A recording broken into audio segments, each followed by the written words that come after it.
All right, so I'm reading Civil Procedure for California. I'm on page 26 because I read Discovery to myself and pretrial conferences to myself and Discovery to myself.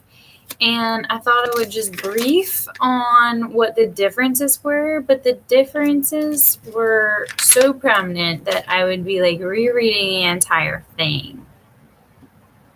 So, I mean, starting with relevance,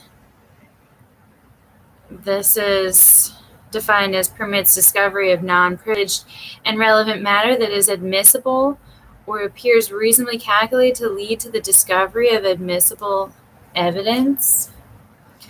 I guess as I read that, and I don't, it's supposed to be broader, and it sounds different, and then it reminds me that I don't actually know the definition in federal law. I think I definitely know it's FRCP like 24, but it'd be good to have that memorized. So you've heard the California. In federal, it's any non-privileged matter that is relevant to any party's claim or defense.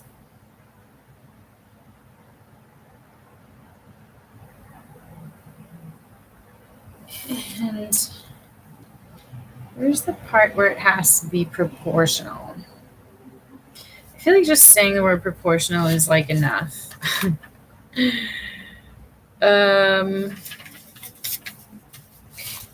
Nonetheless, California tries to say that it has a absolute work product.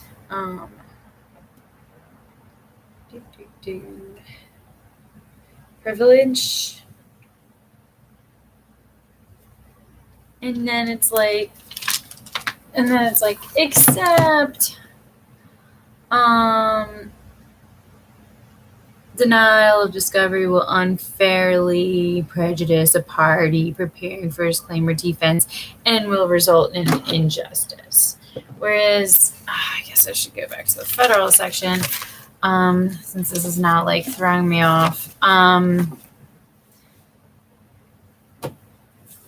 In federal court, you can obtain, and they kind of remind me that they're talking about not mental impressions, right, of the lawyers that are working on this work product, but the product of trial preparation material.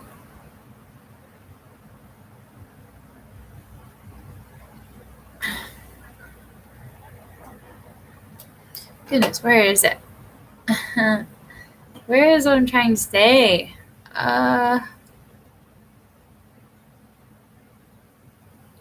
Geez, there really ought to be a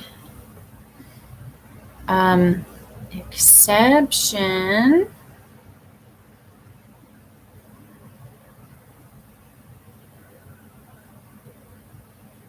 Undue hardship. Is this it?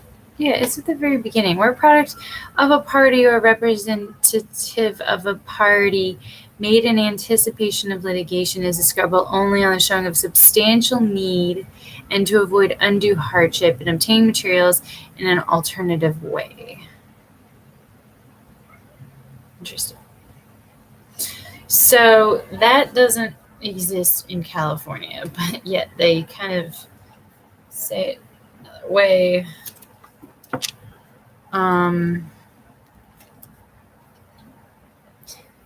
There has to be showing unfairly prejudice a party preparing a claim or defense resulting in injustice. It's like, I would say the same thing if I was trying to describe both. That's where I kind of stand right now. Oh no, I'm running out of light. All right.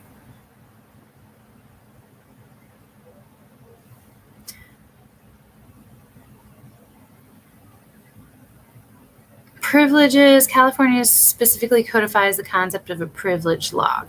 California also has this right to privacy.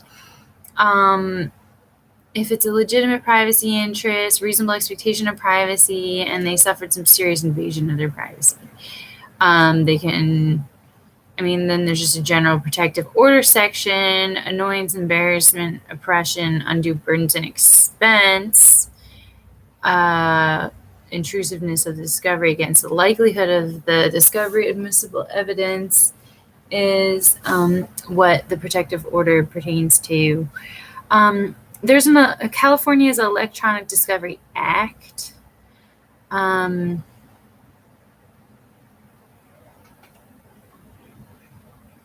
Inadvertently produced ESI is kind of treated the same way.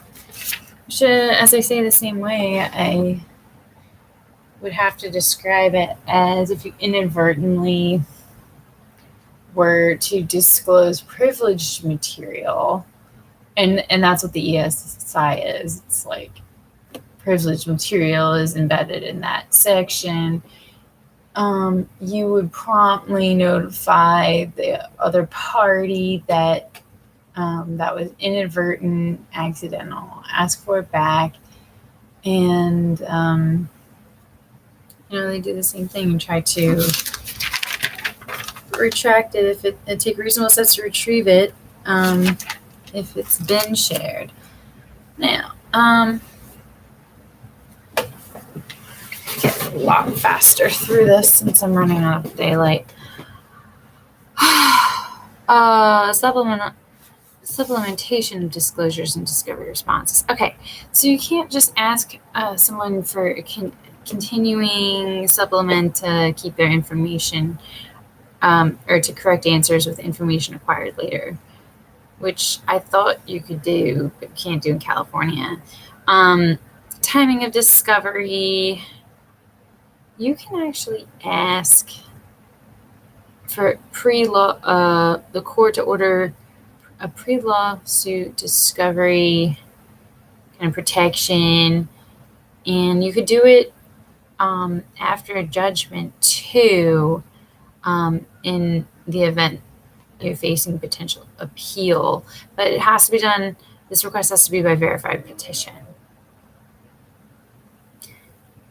And this is to prevent a failure or delay of justice.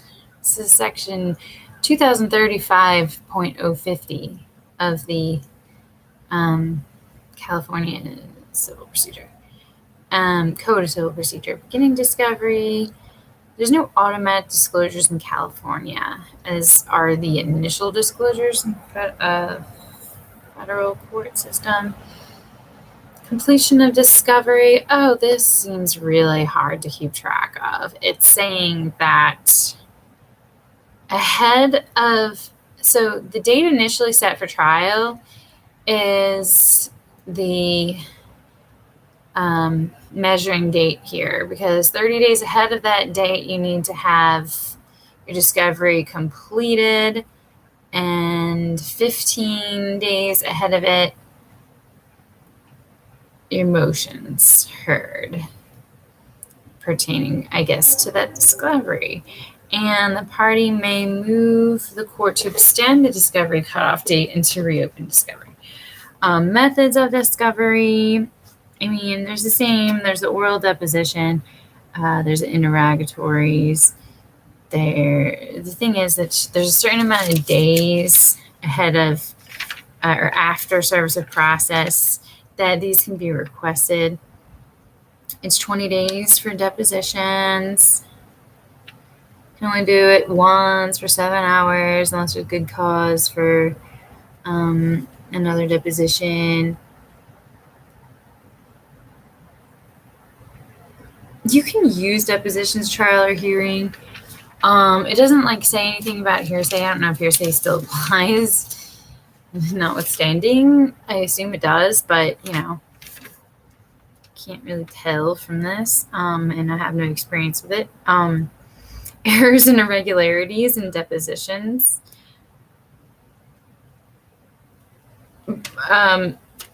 Most important thing that I noted here is that within 30 days, if you didn't make corrections, to the transcript, it's considered approved, as if it had been approved.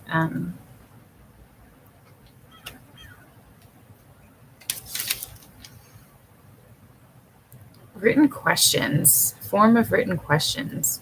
And they're talking about it as if it's a depo and not an interrogatory, because the next section is interrogatory.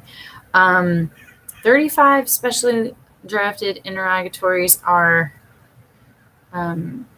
is the limit. There's an unlimited number of judicial counsel form interrogatories, so form interrogatories, but not the specially drafted ones. Those are limited to 35. I think that's actually the same as it is in federal. Same number that is. And written demands for things. Inspecting documents, tangible land, ESI, order of examination, okay, when a party's physical or mental condition is controversy. It would seem that physicians can conduct these, but if it's a mental exam, it's a little bit more specific. But actually, physicians have been brought into non-MD doctors, dentists, occupational therapists. Mental exams like a little bit more strict. It's like physicians, licensed clinical psychologist, doctorate of psychology. Did I say criminologist? I don't know. Emotional disorder diagnosis person. Request for admission. This is weird. I don't even really understand this. I'm guessing that ahead of trial, you're going to get your evidence admitted, or it's admissions from the defendant, because it also seems to want to say the plaintiff is limited in asking 35 requests for admission to admit the truth and facts for a number of matters, unless. So I don't know what that means. I don't know. Maybe it's the complaint is only allowed to contain 35 facts. I don't really know what that means. It's weird how it's here too. It's like right after like an physical examinations. And then there's experts. I noted a bunch of stuff here. Oh, they can have this simultaneous exchange of the expert witness list. That's a little special. It contains the substance of the testimony and qualifications. Actually, those are additional details for certain expert witnesses must be accompanied by this. And then reports, writings and reports may also include a request for writings and reports. You may depose the expert as long as the proper notice is given. Motion to compel disclosures and discovery. This you don't have to meet and confer, but then you do if you think it's incomplete, evasive, or contains baseless objections. So you must make a reasonable and good faith effort to informally resolve the issues raised by the motion. Yeah, but there's no need to meet and confer, which is crazy. Okay, discovery sanctions. And then we moved into pretrial conferences. The case management conference must be held 180 days after the filing of the complaint.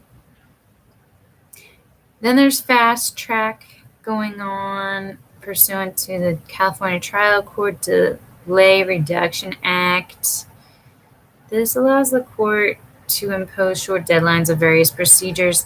An example of this is the complaint must be served within 60 days of filing. That seems ridiculous. Why anyone would not serve it in as many as 60 days after filing it? Like, that's absurd. I didn't even know you could wait that long.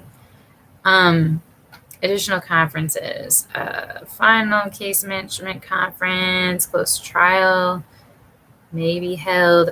Sanctions.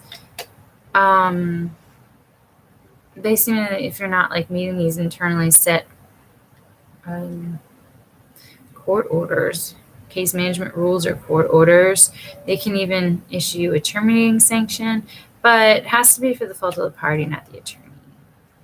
And alternate dispute resolutions seem pretty standard.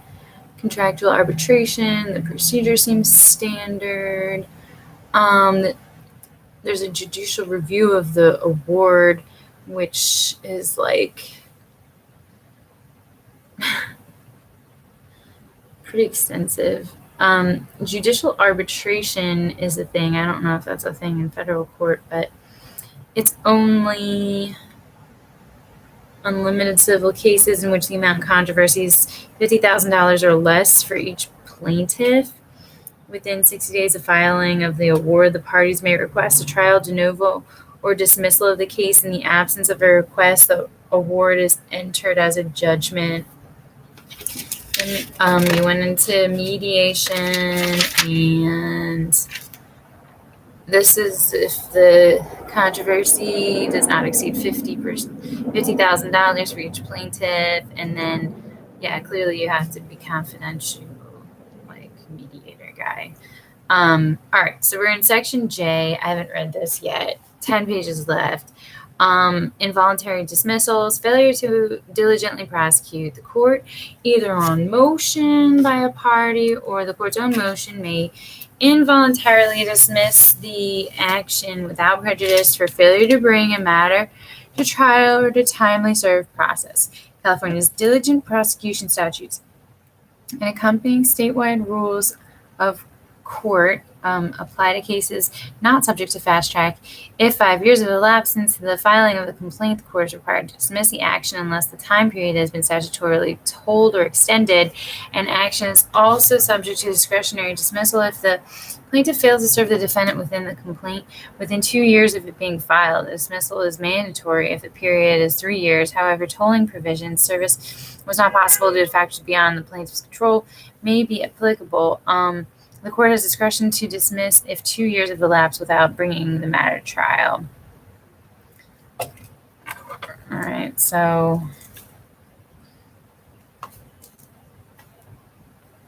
I wonder if that's prejudice. I'm sure it's up to the court.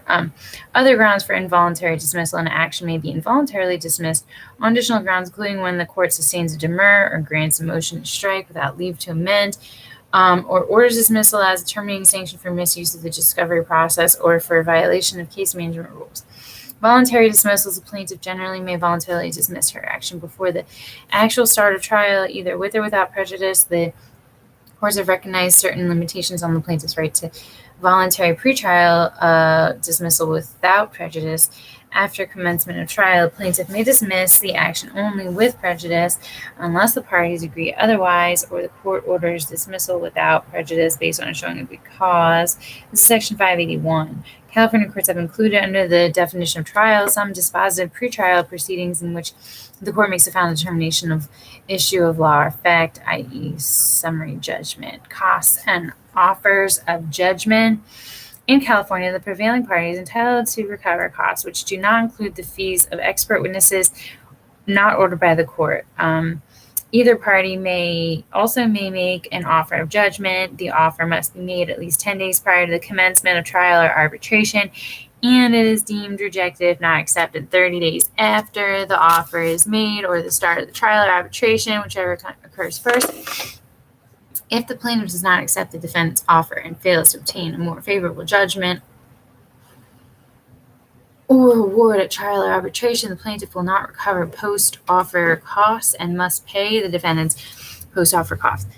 Even if the plaintiff is the prevailing party, the costs are arbitrator defendant's post-offer costs, even if the plaintiff is the prevailing party. Okay, the court or arbitrator also may award expert witness costs to the defendant.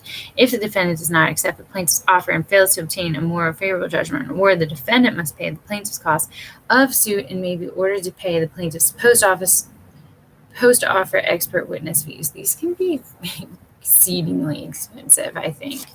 So that's a huge deterrent. I mean, the cost of suit, that's like whatever. Summary judgment standard. California summary judgment statute reads, a motion for summary judgment shall be granted if all the papers submitted show that there was no triable issue as to any material fact that the moving party was entitled to a judgment as a matter of law. I feel like that's a different definition than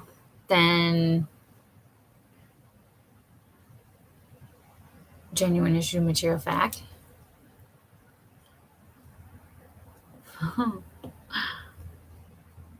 That's like saying a prayer. If I start it wrong, I won't remember how to say it. Which makes it nearly identical to the federal standard. Okay, not. However, okay, now I'm not getting the standard right. That's the JMOL standard, I guess.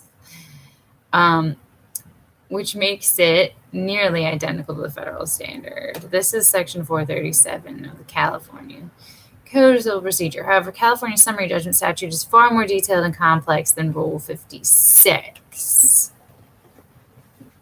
LOL. I thought we were talking about Rule 50, 59. Where are they getting this 56 from? Burdens. Once a moving defendant meets its burden of production to show that a cause of action has no merit or a moving plaintiff shows that there is no defense to a cause of action, the burden shifts to the opposing party to show that a triable issue exists as to the least one material fact related to that cause of action or defense. In meeting his or her production burden, the moving party may present evidence either negating the opponent's cause of action or defense or showing through presentation of evidence, not merely argument that permitted in federal courts, that the opponent does not possess and cannot reasonably obtain necessary supporting evidence. Aguilar versus Atlantic Richfield Co. Time. A party may bring a summary judgment motion after 60 days have elapsed since the general appearance of the party against whom the motion is brought, or at an earlier time that the court may direct upon showing of good cause. In marked contrast to the federal notice requirements, a California moving party for summary judgment must serve all moving papers at least 75 days before the hearing date. You know, I remember it as 30 days after discovery. Until 30 days after discovery. I must not be thinking of the right thing. This isn't good. That's okay. There's a chart. I was going to compare the section to a chart, actually, in the federal code. I don't know what the 75 days is all about. I might, kind of start at 75 or 30 or a completely different idea. Opposition papers must be filed at least 14 days before a hearing. That reminds me, the case management conference has a case management conference memo or something.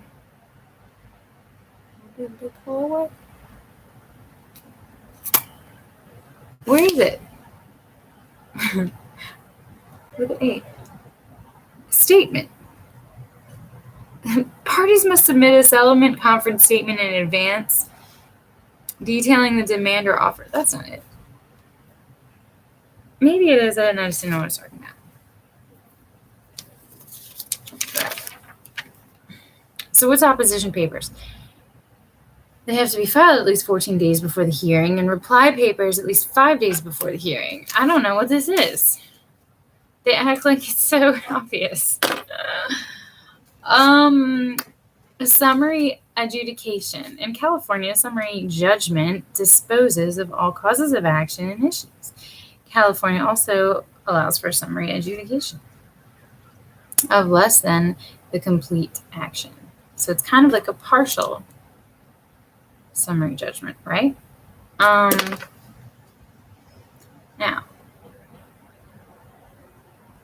either as a separate motion or as an alternate to a motion for summary judgment, the court may grant summary adjudication as to one or more causes of action, affirmative defensive claims for defenses, claims for damages, or issues of the defendant's duty to the plaintiff.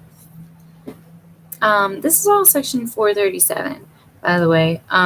Notwithstanding the party's motion under Section 437CF, parties may file a joint stipulation before filing a summary adjudication motion to resolve a legal issue or claim for non-punitive damages that does not completely dispose of a cause of action, affirmative defense, or issue of duty in the case, the court will permit the motion to be filed if it concurs in the party's stipulation that the motion will further the interests of judicial economy by reducing trial time or by significantly increasing the likelihood of settlement. Support. The motion must be supported or opposed by admissible evidence in the form of affidavits, depositions, pleadings, admissions, or answers to interrogatories. In California state courts, the moving party must also file and serve a separate statement of all material facts claimed to be undisputed with the supporting evidence, for each fact. Failure to provide the separate statement is grounds for denial of the motion. In turn, the non-moving party must respond to the moving party's statement of facts and by indicating which facts she believes are in dispute, along with supporting evidence for each fact. The failure to include such a response is grounds for granting the motion. I can't literally wrap my head around how much paper that is going to produce. Affidavits. Affidavits for declarations must, Romanet 1, be made on personal knowledge. Romanet 2, set forth the facts that would be admissible in evidence. Romanet 3, show the affiant is competent to testify.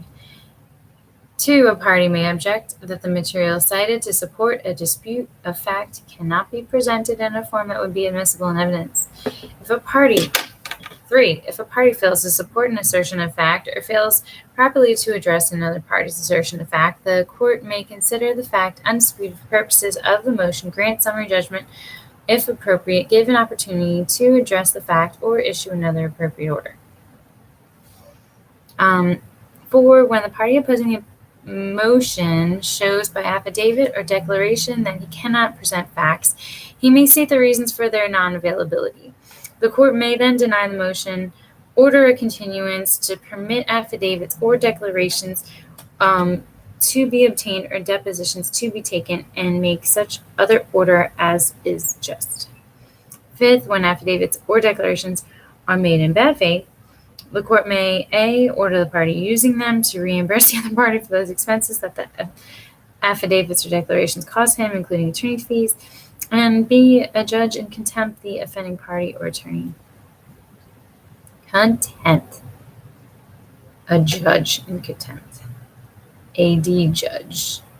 Non-appealability. In California, orders denying summary judgment are reviewable upon petition for a peremptory writ of mandate. A party must file a writ petition within 20 days after service upon him or her of a written notice of entry of order. What? What is all this? Relationship to general demur and motion for judgment on the pleadings.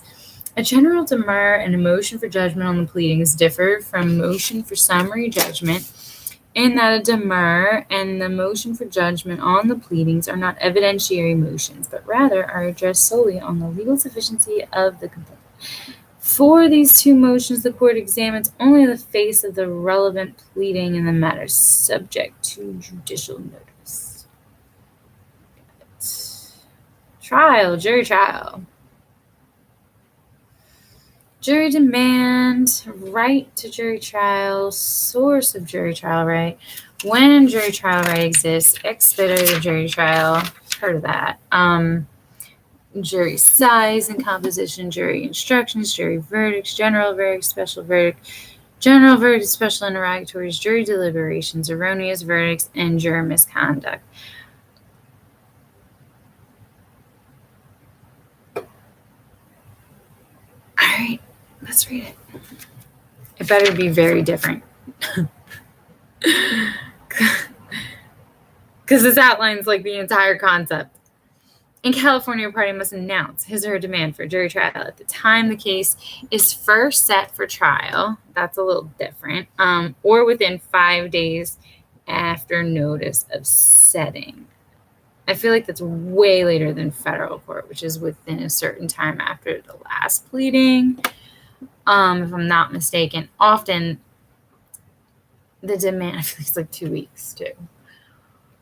Often the demand will be made in the case management statement filed before the case management conference, in addition to a timely demand. The party requesting the jury trial must make a timely deposit of jury fees and expenses. The right to a jury trial may be waived only on statutory grounds, including a written or oral consent, failure to deposit advance jury fees, or failure to make a timely demand for jury trial. This is all in Section 631. The trial has wide discretion to relieve a party from waiver. Right to jury trial. Source of jury trial right. The right to a jury trial in California civil cases does not arise from the 7th Amendment of the U.S. Constitution. Rather, it stems from the California Constitution. Article 1, Section 16, and from CCP Section 631, both provisions state that the right to jury trial is inviolate. Jury trial right exists. Generally, the right to a jury exists for actions at law that are identical or similar to those that existed at common law, for which a jury was required at the time the California Constitution was adopted in 1850. In conducting this historical analysis, the court will determine whether the gist of the action is legal and therefore would have been subject to a jury trial at common law, or equitable, in which case it would have been tried to the court. If an action involves distinct legal or equitable issues, the court usually first decides the equitable issues. Equity first. Okay, so this is the big difference. Equity first rule. It's a big one. Followed by the jury's consideration of legal issues. No jury trial right exists if the legal issues are merely incidental to the equitable issues. Equitable cleanup doctrine. The right to a jury trial exists in actions to recover real and personal property, or for money due on a contract, or for injuries. All right, so expedited jury trial. Parties to an existing action may elect to participate in expedited jury trial according to 630 in sequential and California Rules of Court 3.1545. The statutes and rules contain restrictions on the length of the trial, the number of jurors, the number of peremptory challenges, and the ability to bring certain trial and post-trial motions. The verdict and judgment may not be appealed except on very narrow grounds. The parties may stipulate to high-low figure for damages, so that both the plaintiff and the defendants are aware of the minimum possible recovery and the maximum potential liability. Neither the existence nor the amounts contained in any high-low agreements may be disclosed to the jury. So why is it in this jury section? How did that come from? Jury size and composition.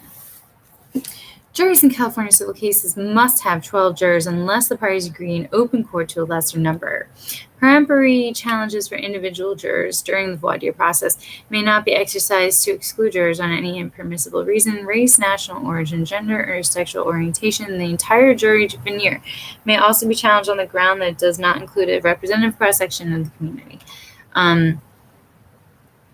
So they add national origin and sexual orientation.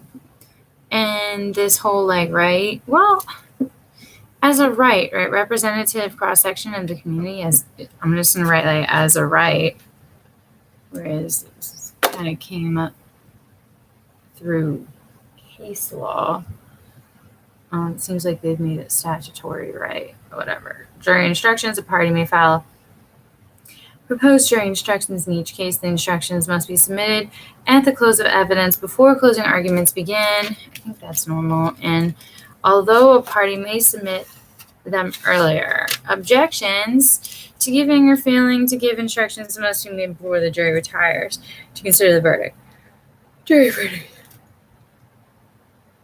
In contrast to the federal requirements of unanimity,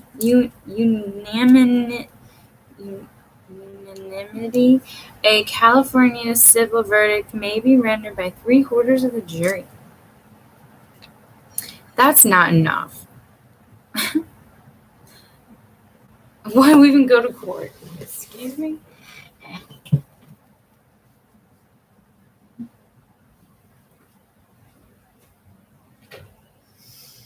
My eyes are broken right now. Oh my God. Ooh. You guy? Where's my lightning bolt?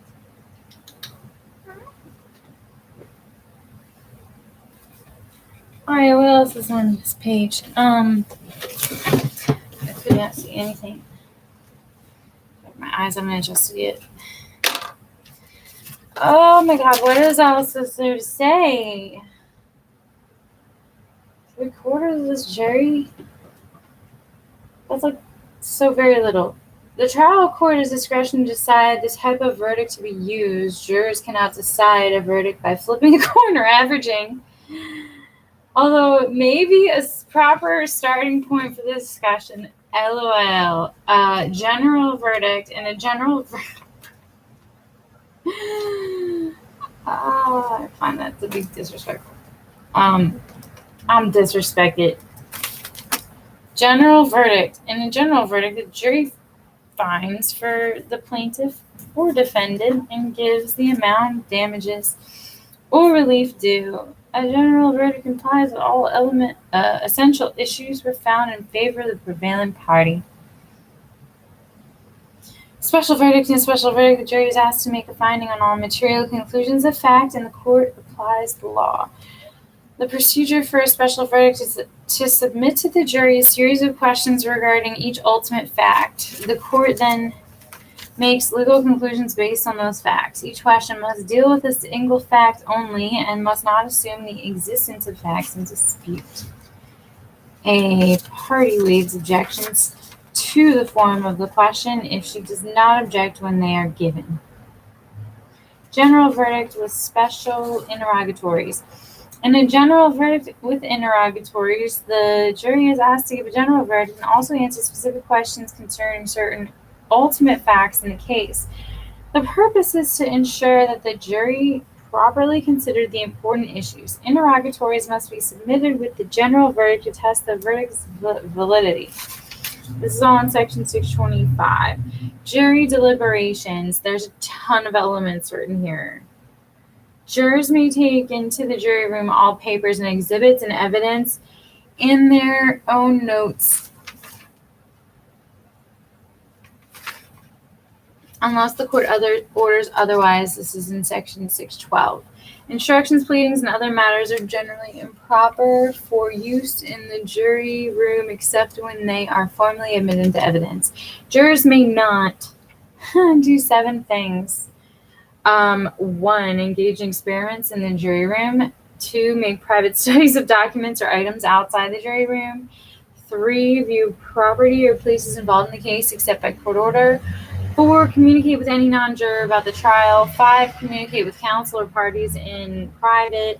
Such conduct is serious misconduct and may be grounds for a new trial.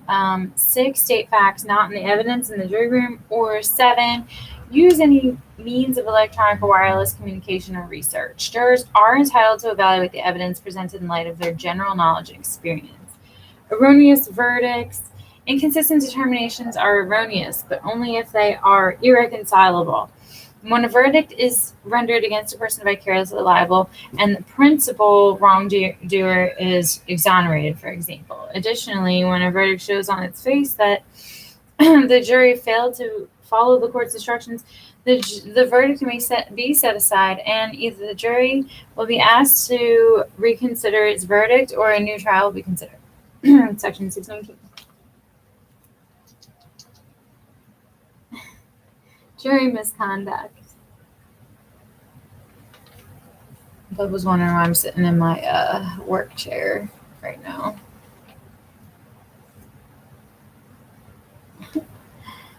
At this hour? Oh my God, my computer's gonna die. Consolidation. Wait a minute. Did I read jury misconduct? No. A judge may grant a new trial motion based on jury misconduct. Pursuant to 657, the validity of the verdict may be challenged by admissible evidence, statements, and conduct that might have improperly influenced the verdict. Examples include reliance on outside evidence, juror inattention or distraction during trial, and using chance or experiments to reach a verdict. Evidence of a juror's subjective mental processes is not admissible. I'll read 2 more things about the trial before I plug in. Consolidation and separate trials. The court may consolidate actions then before it or order a joint hearing when the actions have a common question of law or fact. The courts may order separate trials of any claim, cross-claim, counterclaim, or other issues when such separation will foster judicial economy. Funny they say cross-claims and counterclaims when we know that they're counter-complaints or cross-complaints. I don't remember.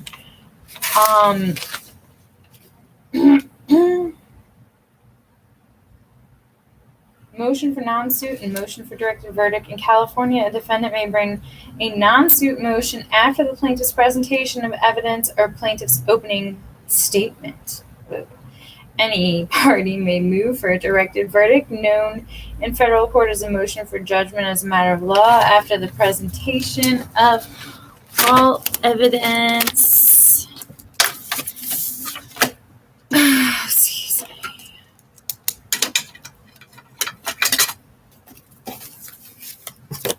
Oh my God, Erica.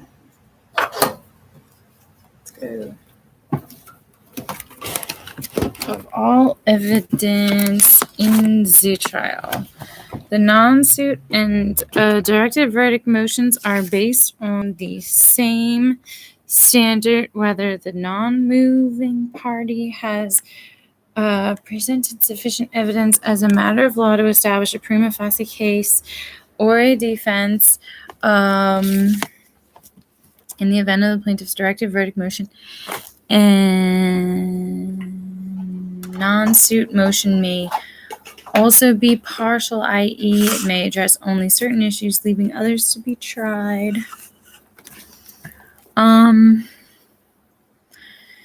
If defendant loses a non-suit motion, he is not precluded from presenting evidence or bringing a directed verdict motion later.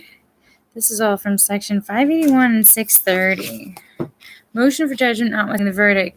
California's motion for judgment notwithstanding the verdict, JNOV, referred to in federal court as renewed motion of judgment as a matter of law, is based on the same standard as that for a directed verdict and non-suit, but it is brought after a jury has rendered a verdict. A party may bring in motion for NOV, even if he or she lost a previous motion for non-suit or directed verdict. In contrast to federal procedure, however, there is no requirement that a party bring a directed verdict motion before moving for JNOV. NOV. The timing requirement for bringing a motion for JNOV and filing supporting documents which are identical to those governing new trial motions are jurisdictional. For example, the court has no power to consider an untimely motion. Section 629, motion for new trial. In California, the aggrieved party must file a written notice of intention to move for a new trial within 15 days. That's super soon. That is super soon. Oops. Just trying to highlight that. 15 days after the notice of entry of judgment. If the motion is untimely, the court has no jurisdiction to consider it. Reasons for granting a new trial. The grounds for granting a new trial in federal court are very similar to those in a California state court. Such grounds include misconduct on the part of the judge, adverse party, or jury. 2, newly discovered evidence that the moving party could not have by reasonable diligence discovered earlier.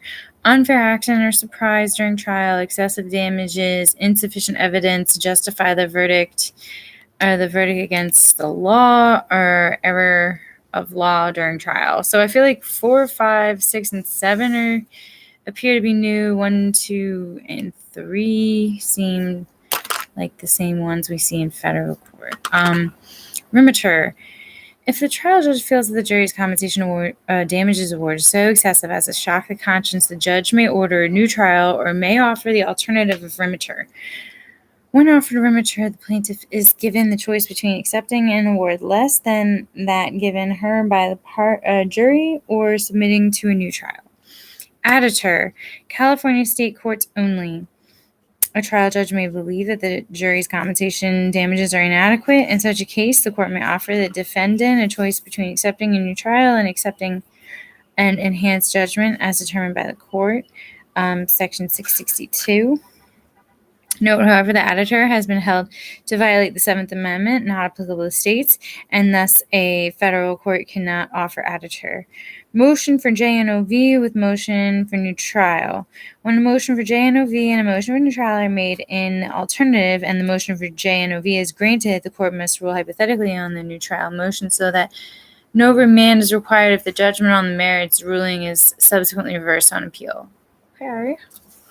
Effect of failure to move for JNOV or for a new trial. Unlike in federal court, if a party fails to move for either a JNOV or for a new trial on the basis of insufficiency of the evidence, the party is not precluded from raising the question of evidentiary sufficiency on appeal to support either judgment as a matter of law or a new trial. Trial by court, a non-jury trial. A jury may enter judgment as a matter of law against the party on any issue whenever there are sufficient facts to resolve the issue provided that the party has been fully heard on the issue. If the issue is dispositive of a claim or defense, the judge may enter judgment as a matter of law against the party on that claim or defense. The judge may also wait until the close of the evidence to render judgment. Because the judge is acting as trier of fact, she decides the issues of disputed facts, and she may consider the credibility of the witnesses.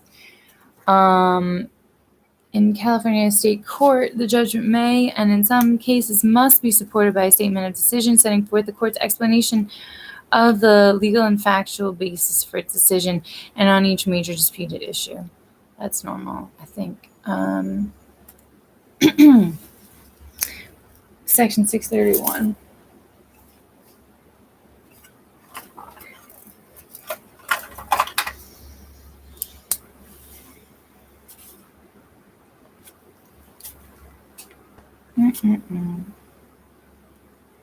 Ew. This pen, the Panda pen is broken. Okay, there's my book. All right, we're in the last, I call it the last section.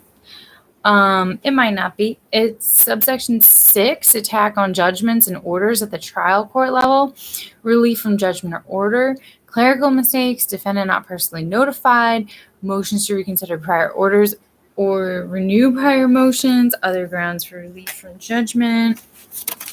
What else? That is going to be it before we get to final judgment and appellate review, section 7. So for clerical mistakes, a clerical error is one arising from oversight or omission and may occur in judgments, orders, or other parts of the record. The court can correct clerical errors on its own motion and the motion of any party. There's no time limit. This is all the same as federal. I don't know why they're saying it again.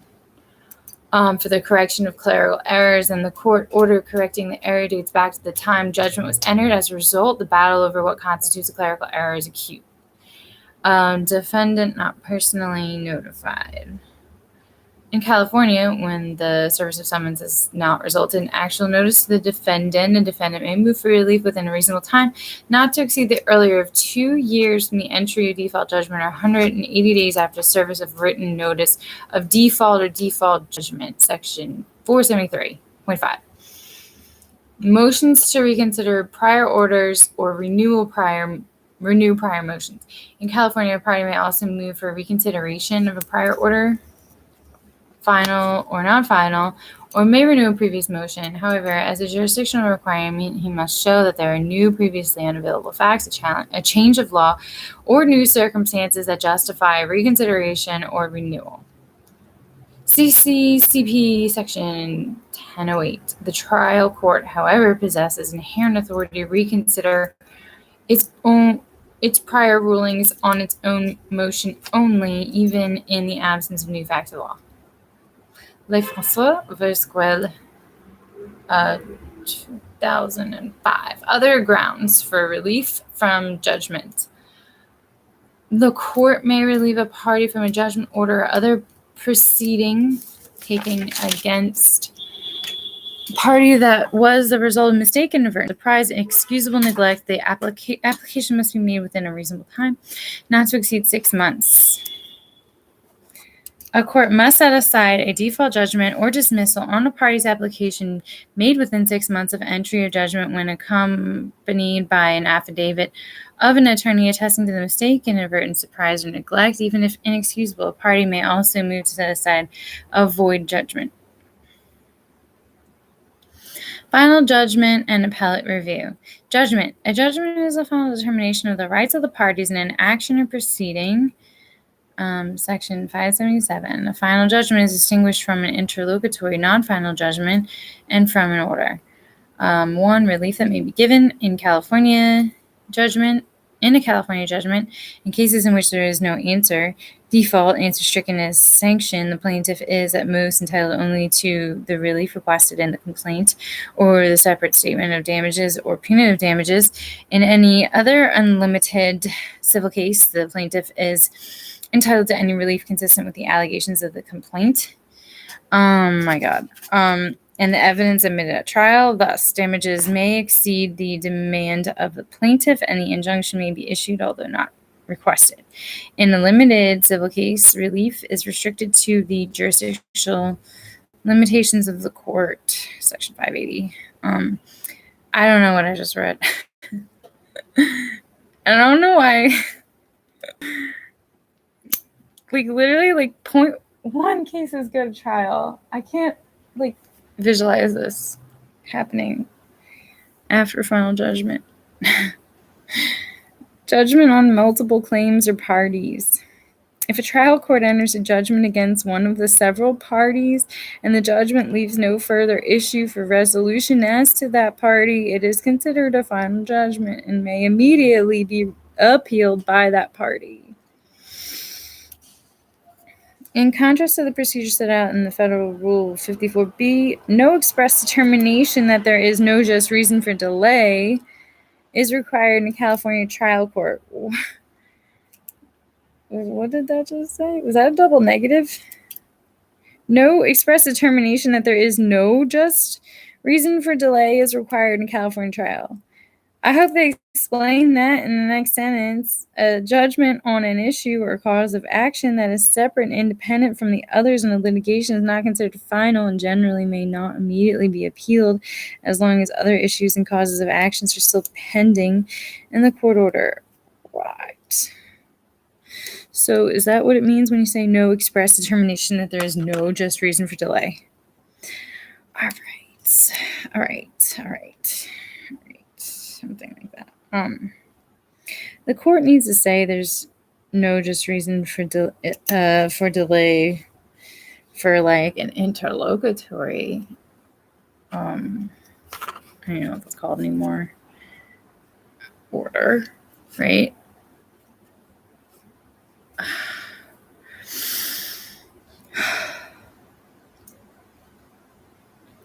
If it doesn't say that, if there isn't an express determination of that, then you're not getting an interlocutory order, or in this case, I guess, an appeal. I'm not even really sure what they're trying to say.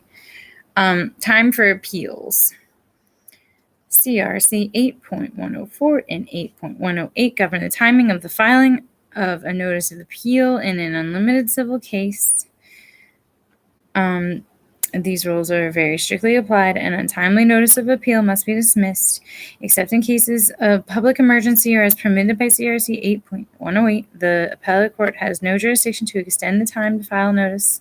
Generally, the notice of appeal must be filed within 60 days after the service by the court clerk, a party of the notice of entry of judgment, or 180 days after entry of judgment if no notice was served.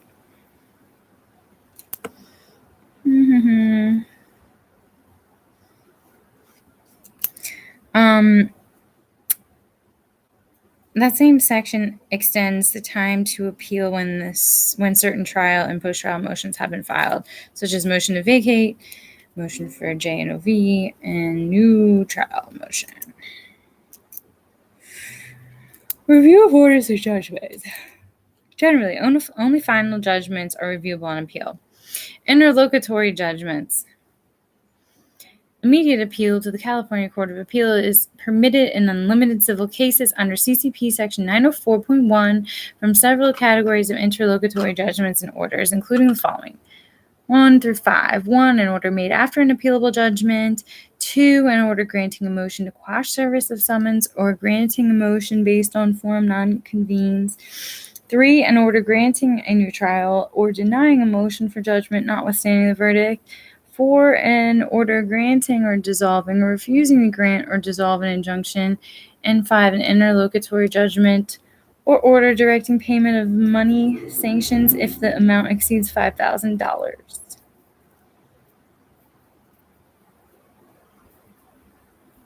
So these are permitted. Appeals of judgments in limited civil cases are heard by the appellate division of the Superior Court. That might be one to remember one day. What else? Collateral order rule. In California, collateral oral order doctrine is a judicial exception to the one final judgment rule. What?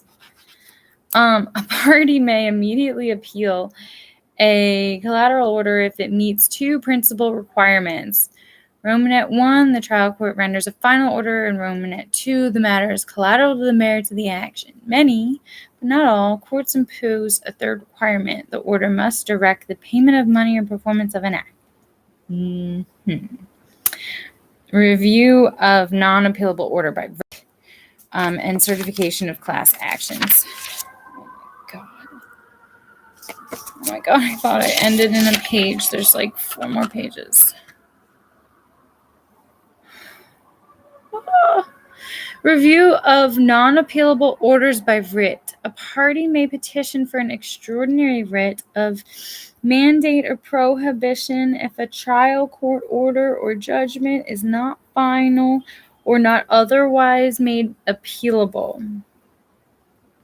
At a minimum, a party's petition should demonstrate that one irreparable harm will result if the writ is not granted. 2, the normal route of appeal from final judgment is inadequate. And 3, the petitioner has a beneficial interest in the outcome of the writ proceeding.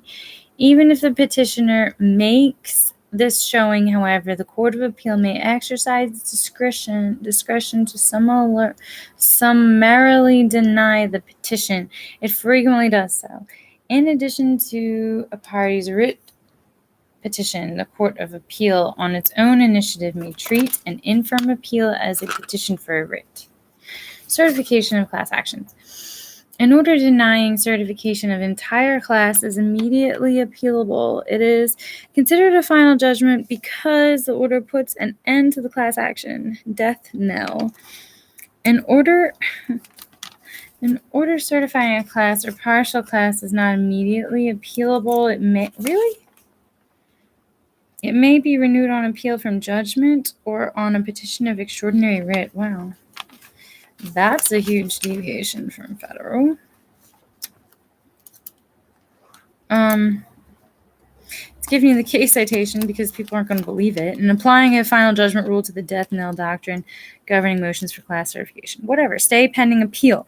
Execution and enforceability. In California, state court judgments generally are enforceable and subject to execution upon entry, subject to 2 below, which I feel like this is 30 days in federal court, if this is what I think it is. And it might not be.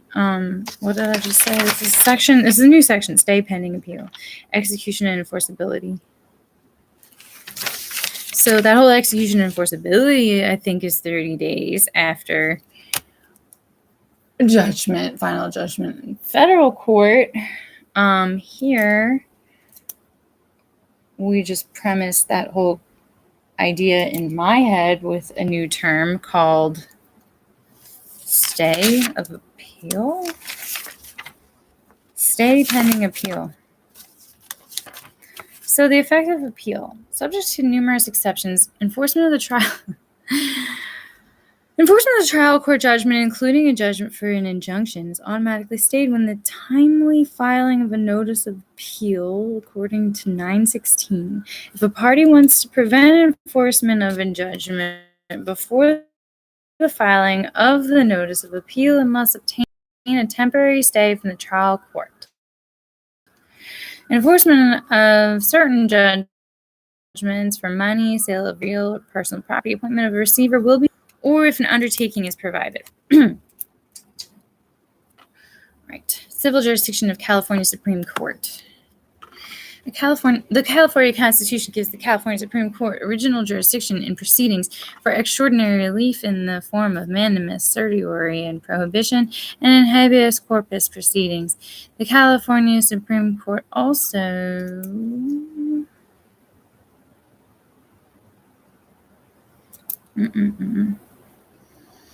has appellate jurisdiction over decisions of the California Court of Appeal. In addition, the California Supreme Court has original jurisdiction to review certain administrative decisions and attorney and judicial disciplinary matters.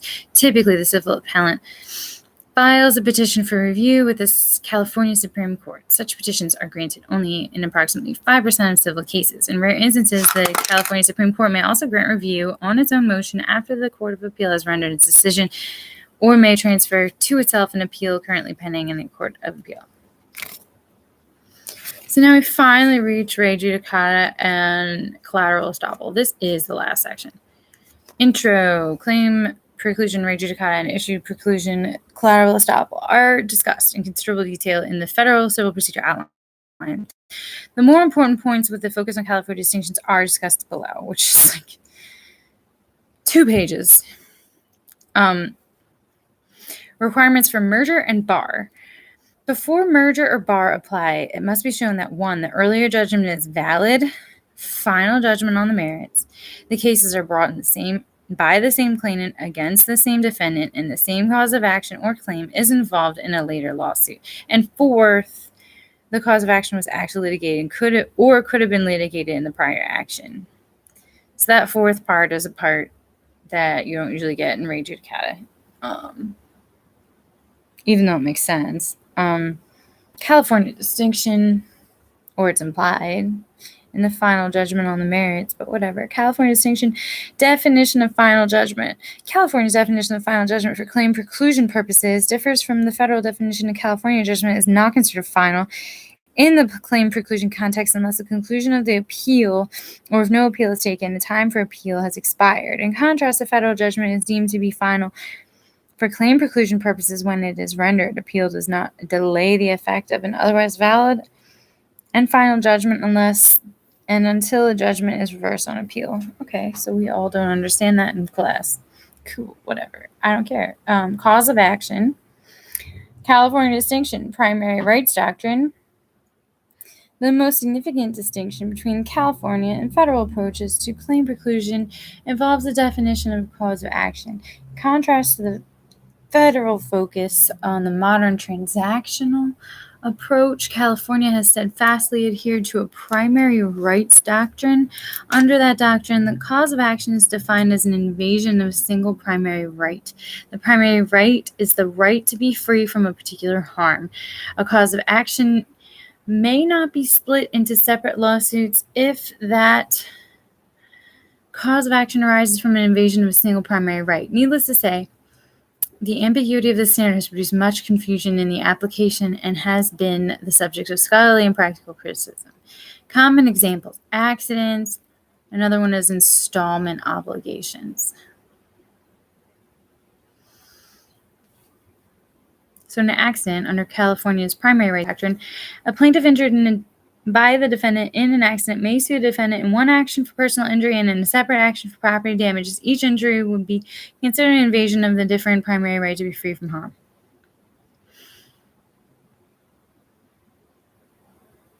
All right, so the installment obligation, 2 separate cases, whether the obligations arise from the same note or separate notes. The defendant has violated this right to be free from the defendant's breach of his or her payment obligation.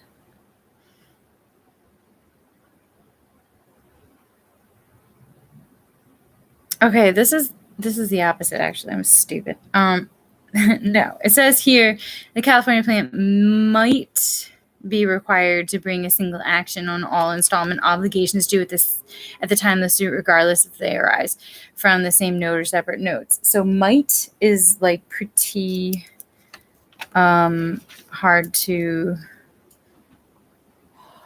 isn't definitive. So moving on to issue preclusion, collateral estoppel. As explained in more detail in the Federal Civil Procedure Outline, issue preclusion is used to prevent a party in the instant action from relitigating an issue that was decided in a prior proceeding. For issue preclusion to apply, there must be a final judgment. The issue must have been actually litigated and determined in the prior proceeding. Third, the issue must be essential to the judgment in the prior proceeding. Fourth, the issue in the instant case must be identical to the issue determined in the prior proceeding. And the party against whom the issue preclusion is being used must have been a party or in privy with a party in the prior proceeding. Because every party must have the opportunity to be heard in court at some point. And sixth, when issue preclusion is used non-mutually by a party in the instant case who is not a party or in privy with a party in the prior proceeding, application of issue preclusion must be fair to the party against whom preclusion is being sought. So when there's non-mutuality, it has to be fair. Non-mutual issue preclusion, again, as explained in more detail in the Federal Civil Procedure Outline, courts generally allow a party in the instant action to assert issue preclusion to avoid liability, even though he was not a party to the prior action in which the issue was determined. Some courts, however, are reluctant to allow the plaintiff in the instant case to use issue preclusion to establish an element of a claim when he was not a party to the prior action. California courts generally allow both offensive and defensive issue preclusion. So, that's all I really wanted to know. Thank you. That's the end of this California Civil Procedure Outline.